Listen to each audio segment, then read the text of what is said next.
বিশ্বনবী বললেন, ও আবু বকর শোনো, আল্লাহ আমাকে অপশন দিয়েছে। কি দিয়েছে?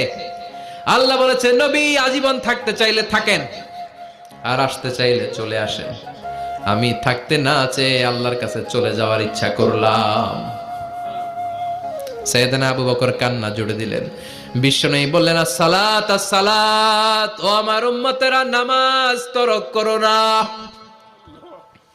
ইন্তেকালের আগে বললেন, নামাজ ছেড়ে দিও না।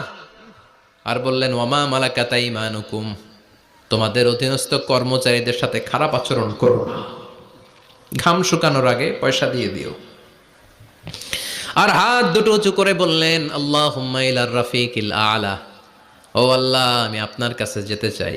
এই কথাটা বলে বিশ্বনবীর হাত দুইটা ধপাস করে জমিনে পড়ে গেল, বিশ্বনবীও চলে গেলেন।